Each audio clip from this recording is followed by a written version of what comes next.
Olá pessoal, seja muito bem-vindo a mais um SAF Conecta, o podcast que movimenta a sua vida e leva bastante informação, tratando da sua qualidade de vida, do movimento de saúde. E hoje recebendo aqui novamente o Núcleo de Oncologia. Já falamos de Outubro Rosa e desta vez é sobre o Novembro Azul, tratando aí da saúde do homem, explicando, quebrando alguns tabus, falando sobre prevenção, sobre tratamento, e nada melhor do que elas. Doutora Sara, aqui presente conosco, seja muito bem-vinda. Muito obrigada mais uma vez, Douglas. É um prazer estar aqui e falar de uma campanha tão importante, com cuidados para a saúde do homem. Muito obrigado pela sua presença, tenho certeza que vai ser muito produtivo, doutora Sara, que entende tudo e mais um pouco aí da saúde do homem e da mulher também, Ela é fera, trabalhando sempre nessa área, se aperfeiçoando e recebendo também novamente, com muito prazer, a doutora Daiane. Boa noite, Douglas. O prazer estar aqui novamente, trazendo aí informações, assim como no Outubro Rosa, uma campanha importante, e agora o Novembro Azul, conscientizar aí sobre a saúde dos homens. Interessantíssimo, vai ser um bate-papo muito proveitoso, onde nós vamos levar bastante informações para você. Antes da gente iniciar e saber como que surgiu esse Novembro Azul, eu gostaria que você curtisse as nossas plataformas digitais, nosso Instagram, o @Instituto SAF, e também lá no YouTube. Agora nós temos o nosso canal SAF Conecta, onde você acompanha na íntegra esse podcast, viu? Curte lá, chame o seu amigo, chame o seu familiar para assistir esse podcast que traz muita informação. Mas iniciando o nosso bate-papo, conte um pouquinho para a gente, doutora Sara, como que surgiu esse Novembro Azul, essa campanha magnífica aí que ajuda os homens a se conscientizar sobre o câncer de próstata. Então, essa campanha iniciou em 2003, na Austrália, por um grupo de homens que queriam se inspirar, no Outubro Rosa, que já era um movimento que acontecia. E eles começaram a deixar o bigode crescer para chamar a atenção de todos os homens, para conscientizar sobre o cuidado, a saúde do homem. Então, a partir daí começou esse movimento, a partir dessa junção desse grupo, e chegou no Brasil em 2008 essa campanha, e todos os anos a gente bate na mesma tecla para conscientizar todos os homens, todas as pessoas sobre o câncer de próstata. E você acha que esse movimento na Austrália, que surgiu, ajudou realmente o homem a mudar a sua visão sobre o câncer de próstata, sobre essa questão que a gente vai entrar daqui a pouco, da prevenção, do tratamento?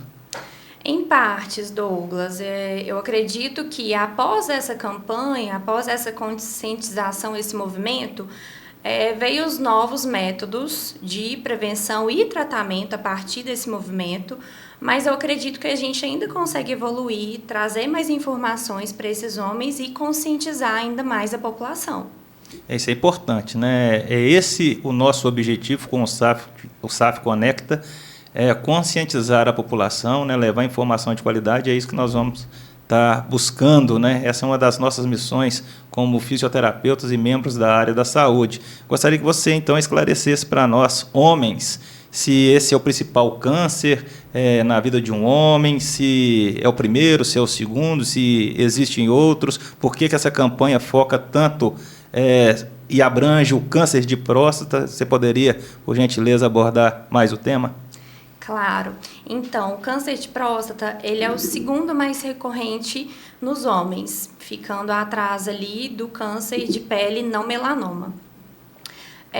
Por que a gente deve conscientizar todo ano, esses homens? Porque a cada ano do triênio, 70 mil novos casos surgirão. Entre 10 homens, 1 terão o câncer de próstata. Então, é um número bem recorrente e com a conscientização a gente pensa que vai diminuir esses números. Então, o nosso foco é esse. E o que explica esse câncer de próstata acontecer ainda nessas fases mais avançadas na vida do homem? Sim, o que a gente percebe é que é uma questão cultural. Muitos homens ainda não se têm o hábito de se cuidar e fazer os seus exames preventivos. Ou às vezes nem né, vai no médico, quando vai já está bem avançado. Então, por isso que a gente percebe que é uma coisa que já está enraizada, já é cultural. Existe um grupo, pois não, doutora Daiane, pode ficar à vontade. Só ia complementar, né, o que a Sara tá falando para a gente. De modo geral, o homem, né, já é mais tímido para poder, né, procurar tratamento, que seja ele qual for, né? E não diferente de outros tipos de câncer, quanto mais precocemente, né, se identifica, se é diagnosticado, maior a chance de cura. Então, assim, né, levar essa informação, né, fazer essa campanha é importante para levar mais homens a procurar pelo cuidado da sua saúde, né? Ele se responsabilizar pelo seu cuidado mesmo. A gente observa realmente que o homem ele tem mais dificuldade, né, de procurar um médico em todas as áreas. Às vezes está sentindo alguma dor, vai protelando ali, postergando, né, e não busca cuidar da saúde. E hoje existe vários meios de se procurar a informação, o Instituto SAF é um deles, mas o SUS, né, apresenta muitos profissionais capacitados aí, no posto de saúde pode estar se formando. Basta realmente o homem abrir esse campo de visão aí, né, e realmente procurar cuidar mais da sua saúde, porque independentemente se é homem ou se é mulher, quem gosta da gente é a gente, né? Então, assim, é sempre estar procurando. E, infelizmente, o câncer de próstata, né, quando um estágio muito avançado, é difícil o tratamento, né, doutora Sara? Sim, é difícil. E a notícia boa é que quando ele é descoberto precocemente, ele tem 95% de chances de cura. Então, é uma porcentagem bem alta e, por isso, a importância de se prevenir. Pois é. Então, assim, através de informação, né, através de conhecimento. A minha família, por exemplo, já teve alguns casos, então as pessoas, você pode trazer essa informação, que teve casos na família, o tratamento ou o teste, né, os exames começam numa idade menor, né, se eu não me engano, acho que gira em torno de 40 anos e depois os 45, você vai falar melhor. E até isso que eu queria que você abordasse um pouquinho aí. Quais são os sintomas, os sinais, quando eu devo procurar o médico urologista, né? Fala um pouquinho dessa especialidade do urologista aí que cuida dessa parte. Eu gostaria que você abordasse para nós, por gentileza. Falando um pouquinho de prevenção, quando começar os seus exames preventivos, né, para o câncer de próstata, né, para a prevenção do câncer de próstata? Quando você tem um irmão, ou pai, ou avô que teve o câncer de próstata, você deve iniciar os exames preventivos a partir dos 45 anos. Se não tiver, a partir dos 50 anos, tá? E aí procurar o seu médico urologista e ele vai te falar se você vai precisar ir todo ano, se de 2 em 2 anos, isso é o médico que vai avaliar. Bacana. Você falou a respeito da idade, você falou do histórico familiar e o estilo de vida. Também influencia? As pessoas que têm algum estilo de vida aí mais desregrado, vamos dizer assim, influencia também? Totalmente, Douglas. A gente sabe que hábitos, né, de qualidade de vida interferem diretamente, tá? E aí a mesma coisa que a gente sempre fala sobre obesidade, né, o tabagismo, o alcoolismo, ter uma vida, né, ativa, não deixar o sedentarismo de lado, cuidado com a alimentação, evitar os ultraprocessados, isso são métodos de prevenção. E falando um pouquinho sobre sinais e sintomas, é importante observar se o jato urinário ele está fraco ou interrompido, se faz força para urinar, se percebe que está indo muitas vezes ao banheiro, principalmente no período da noite, se há presença de sangue na urina ou no sêmen, essas são características importantes para se considerar sinais e sintomas. Você falou da prevenção. Quais seriam os exames que o homem vai realizar, né, para estar detectando essa próstata mais inchada ou câncer de próstata? Aborda para a gente, por gentileza. Douglas, atualmente a gente tem o exame de PSA e tem o toque, né? Às vezes existe um certo receio em relação ao toque, mas é importante falar sobre ele. E por que a gente tem que falar sobre ele? Porque às vezes no exame de PSA vai dar normal, não vai dar nenhuma alteração. Mas quando vai se realizar o toque, dá diferença. Porque alguns tipos de câncer não são detectados no PSA, né? Não vai ter alteração no PSA, mas vai ter alteração no exame de toque. Então, por isso que deve sim, se o médico indicar, fazer o exame de toque também.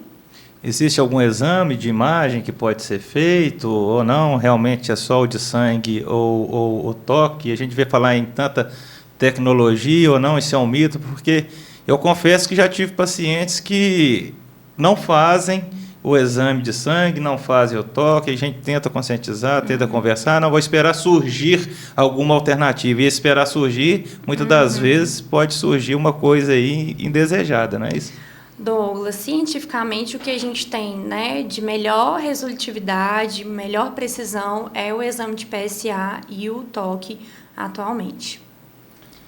Beleza. Para confirmar esse diagnóstico, né, geralmente quando há suspeita, o médico vai solicitar ali uma biópsia, né, que é onde que vai realmente finalizar aí o diagnóstico do câncer de próstata, né? E caso descoberto alguma coisa, né, o médico ele vai ver qual a melhor conduta para esse paciente. Se vai ser uma cirurgia de prostatectomia ou se vai ser uma radioterapia, uma quimioterapia. Ele vai avaliar todo o contexto, o grau desse paciente e ver qual a melhor conduta para ele. Legal. E a fisioterapia, nessa fase de prevenção, onde que nós profissionais, no caso vocês, né, que trabalham diretamente com essa área, entraria para ajudar na fase de prevenção esses homens que estão procurando o urologista, que conseguiu identificar que não tem nada e que quer fazer uma prevenção, ou aquele que já identificou ali alguma alteração, né? Como que a gente pode ajudar ele preventivamente? Douglas, falando um pouco, né, da área da fisioterapia pélvica, quando se trata de um pré-operatório ou antes mesmo do tratamento, a fisioterapia pélvica ela se faz muito importante, porque a gente vai trabalhar a musculatura do assoalho pélvico para diminuir as sequelas, né, depois desse tratamento. Então, ela é muito importante, a gente trabalha com o paciente antes, durante e depois do tratamento também. Então, vamos deixar aqui uma dúvida que eu tenho, né, que pode ser de você que está assistindo o nosso podcast aqui, o nosso SAF Conecta. O jato urinário, a pessoa percebeu ali que está com menos pressão, com dificuldade, ou está saindo picado, a fisioterapia pélvica ajudaria a fortalecer essa musculatura, a pessoa passa a urinar direitinho ou não, ela tem que ir no médico para ver que isso aí realmente é um sinal, né, de que possa estar acontecendo ali um desenvolvimento dessa próstata para um lado cancerígeno ou não teria nada a ver? Então, Douglas, como todo paciente, a gente tem que avaliar individualmente, né? E esse paciente, ele vai ser avaliado, a gente vai conversar com ele para entender o que está acontecendo, né? E aí, observar se os exames preventivos desse paciente estão em dia.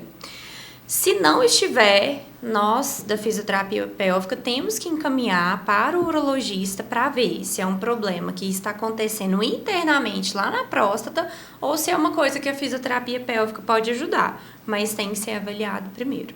Beleza, então, nesse caso, está observando essa diferença, procura o urologista, depois, se for o caso, o próprio urologista ele encaminha o paciente para fisioterapia, né? Vocês têm recebido bastante pacientes com indicação dos nossos colegas urologistas e, às vezes, também vocês conseguem identificar num tratamento que possa não estar acontecendo nesse sentido para o câncer de próstata, alguma informação de homem, né, no caso vocês que são mulheres, está atendendo assim e acendeu o sinal de alerta e vocês encaminham para o urologista?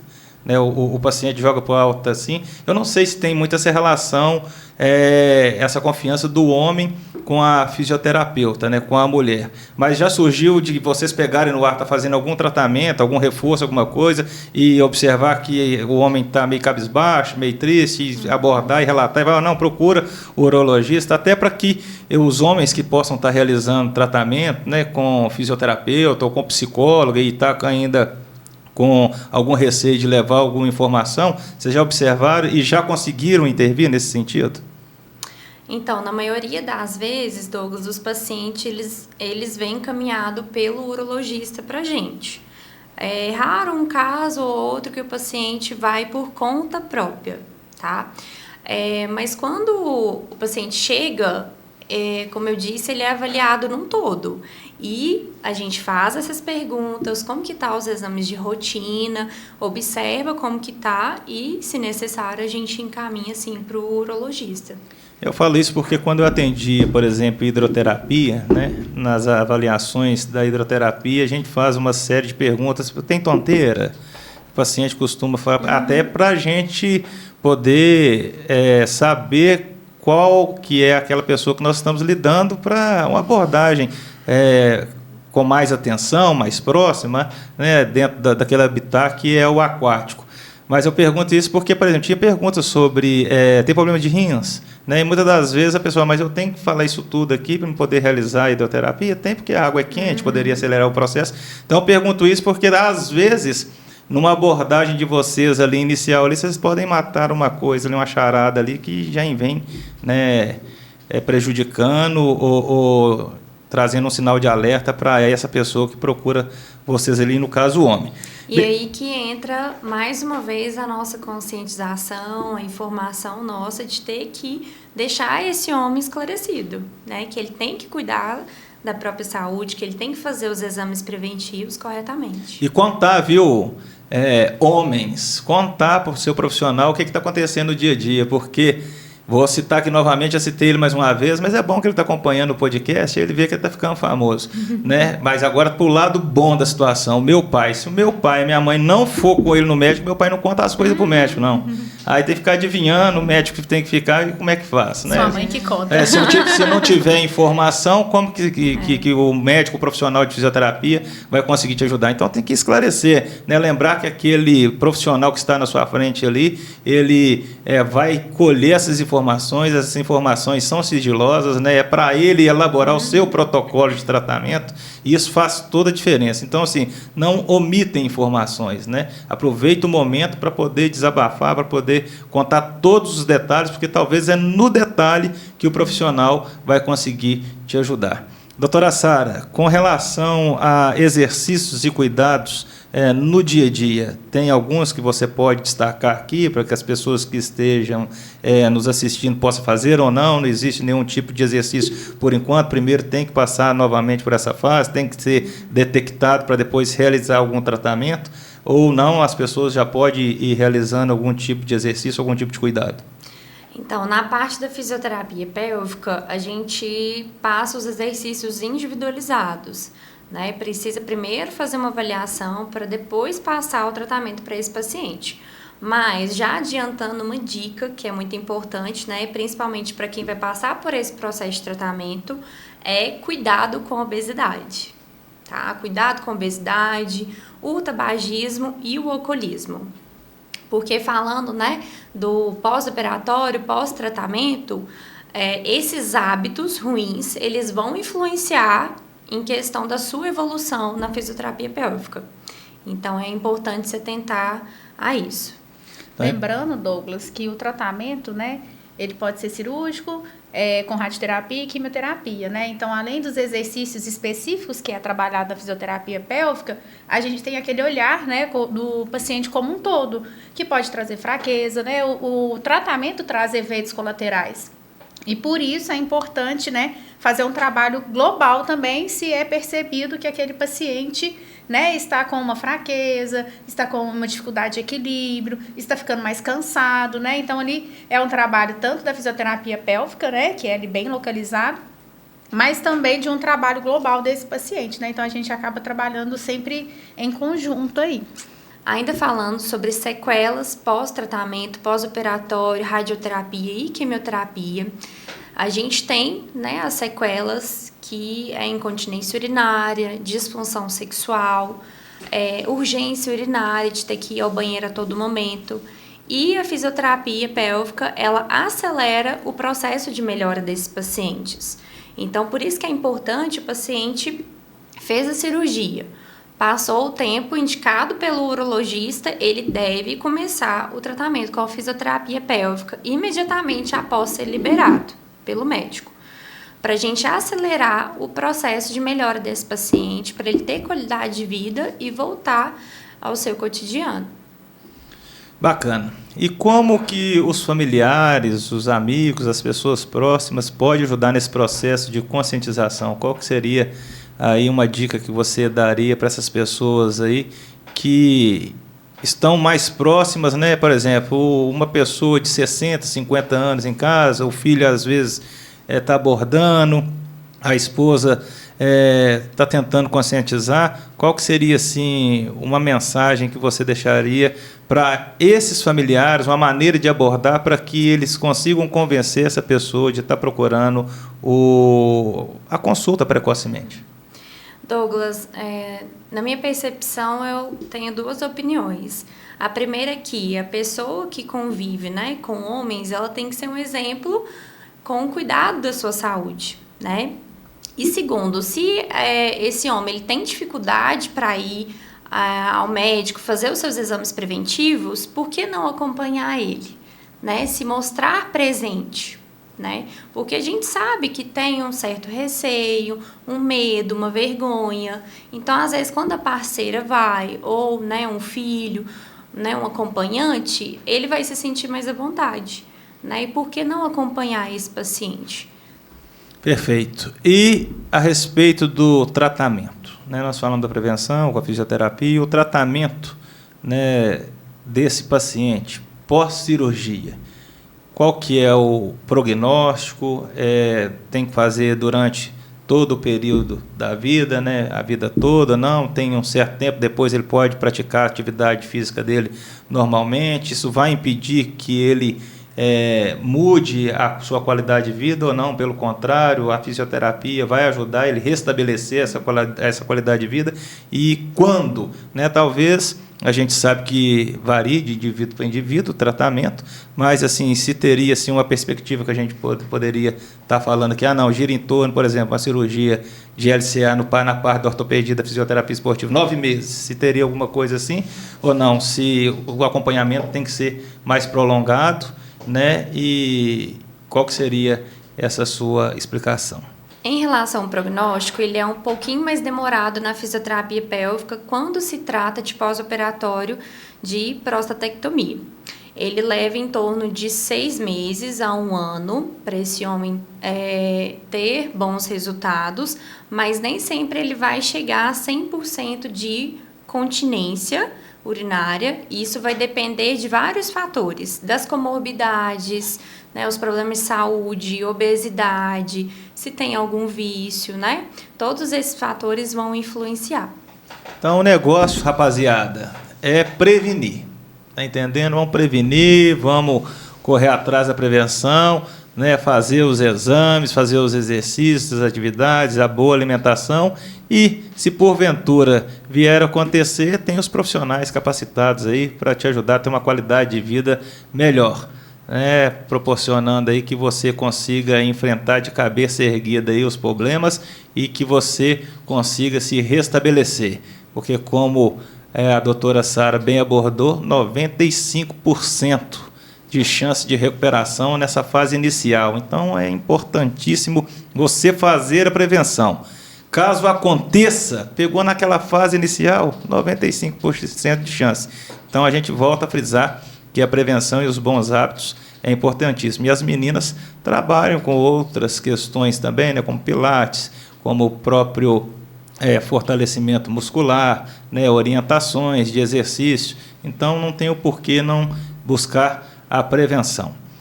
Seguindo esse raciocínio, de que você falou aí a respeito aí da vida sexual, aí, existe também algum sinal que o homem pode estar observando antes e depois com relação ao ato sexual que possa chamar atenção para que seja um câncer de próstata ou o início de um câncer de próstata?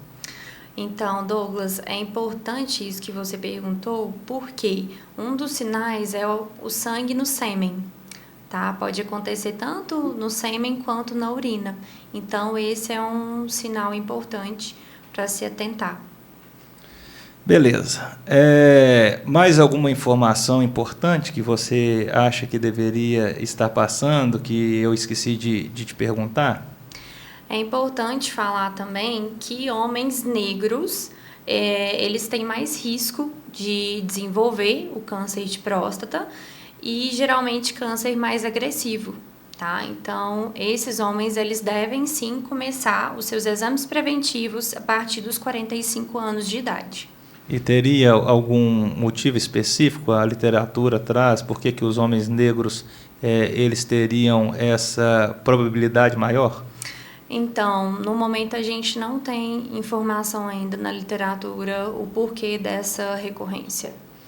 Então fica a dica para você que tem 45 anos e teve na família aí o vovô com câncer de próstata, o papai com câncer de próstata, algum irmão com câncer de próstata, isso serve de sinal de alerta para ir aos 45 anos. Já você que não teve na sua família nenhum desses parentes mais próximos com o diagnóstico de câncer de próstata, pode se dar ao luxo de ir aos 50 anos de idade. Eu digo se dar ao luxo por prorrogar, mas se também quiser ir a 45 anos, pode ficar à vontade. Quanto antes, melhor, né? E seguindo aqui com a doutora Sara, abordando brilhantemente sobre o tema, gostaria que você falasse a respeito desse Novembro Azul.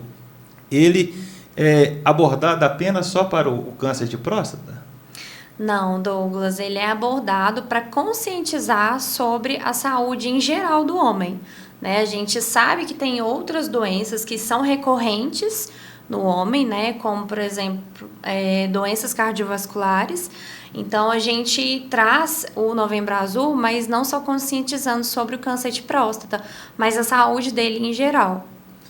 Isso é importante, a saúde do homem em geral, assim como a saúde da mulher também é importante de maneira geral. Não é porque terminou o Outubro Rosa que a senhora também vai parar de se cuidar, vai parar de procurar aí e realizar os seus exames preventivos. Então, esses 2 meses é para chamar bastante atenção mesmo, é para sacudir mesmo a população, conscientizar de que é importante. Mas durante todo o ano, né, é necessário que você se cuide, que você se traga nesse olhar internamente para quem você mais ama, que é a sua pessoa. Não tem como nós cuidarmos de outras pessoas se a gente não cuidar da nossa saúde, né? Até porque os nossos precisam da gente. Doutora Sara, falando do sistema emocional desses pacientes, né, dessas pessoas que lidam com o tratamento e com o câncer de próstata, como a fisioterapia, você no dia a dia consegue ajudá-los, né, além dessa parte da psicologia, com a parte emocional? Então, o paciente que ele chega para a gente, né, pós-tratamento ou está ainda realizando o tratamento, ele chega emocionalmente debilitado, porque geralmente ele está usando fralda, ou está usando protetor, ou está com uma disfunção erétil, que interfere muito na qualidade de vida desse homem. Então, entra o nosso diálogo, o nosso acolhimento com esse homem e colocar ele para se comprometer com o tratamento. E geralmente também a gente encaminha esse paciente para o psicólogo, para fazer um tratamento multidisciplinar junto com a fisioterapia. Nós sabemos que, infelizmente, né, devido à protelação, devido a pessoa ficar esperando muito para fazer o exame, para procurar um auxílio, procurar uma ajuda, quando esse câncer ele é detectado, ele pode se tornar uma metástase, né? Gostaria que você falasse a respeito desse assunto e o quanto ele é prejudicial e dificultoso, né, na sua recuperação. Então, Douglas, a metástase, para quem está assistindo e não sabe o que é quando esse câncer ele se desloca para alguma outra parte do corpo, tá? Então, por exemplo, começou na próstata e vai para outra região, por exemplo, o testículo, e isso vai se espalhando. Então, por isso que entra, mais uma vez, a questão da prevenção. E quando está nesse nível de metástase, já está bem avançado, o tratamento ele é mais dificultoso. Então, é importante se atentar para isso também. Legal, muita informação, bate-papo, coisa séria, né? A saúde do homem também chama bastante a nossa atenção. Então, se cuide. vai lá, faça o seu exame preventivo, busque o seu urologista aqui em Divinópolis, na nossa cidade, né, que abrange esse centro-oeste aí, junto de outras cidades vizinhas também, tem esse profissional, né? Não sinta medo, se sinta acolhido, crie coragem, cuide de sua saúde.